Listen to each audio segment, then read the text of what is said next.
What's up, everybody? I'd like to explain to you one of the foundations and fundamentals of all the communication discipline, and that is the communication model. The part I'd like to show you is the transactional model of communication, which has 7 parts. You can imagine that it starts with a sender. And if the communication model has a sender, then it probably has a receiver.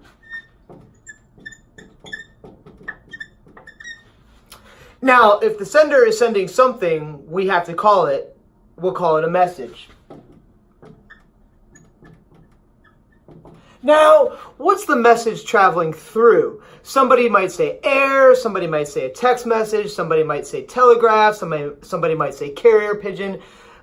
The lowest common denominator for that is a channel. So this is taking place in the channel. And we'll discuss that more throughout the term about what those mediated channels may look like in some of our everyday functions. Now, the receiver, she gets the message, she decodes it, and throws what back to the receiver? That's right, feedback.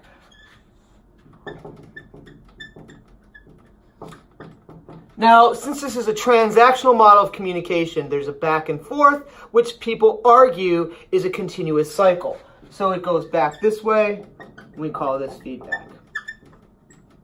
Now, because this does not take place in a vacuum, or maybe it does, it has to have a context in which it takes place in. We'll call this the setting.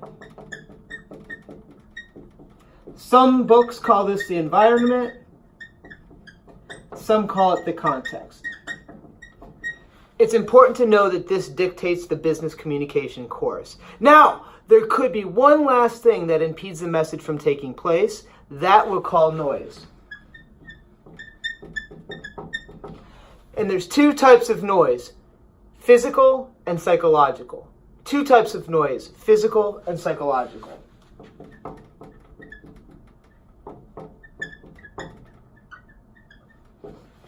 So today, we've taken a look at the transactional model of communication. It has 7 parts: sender, receiver, message, channel, feedback, setting, noise. All this is taking place in a continuous function, which we call the transactional model of communication. It's a foundation for almost the entire communication discipline. When we get back, we'll take a look at how this affects our business communication, all of the 7 or 8 disciplines of business, and what we can do to be better, stronger communicators in every single area. Thanks.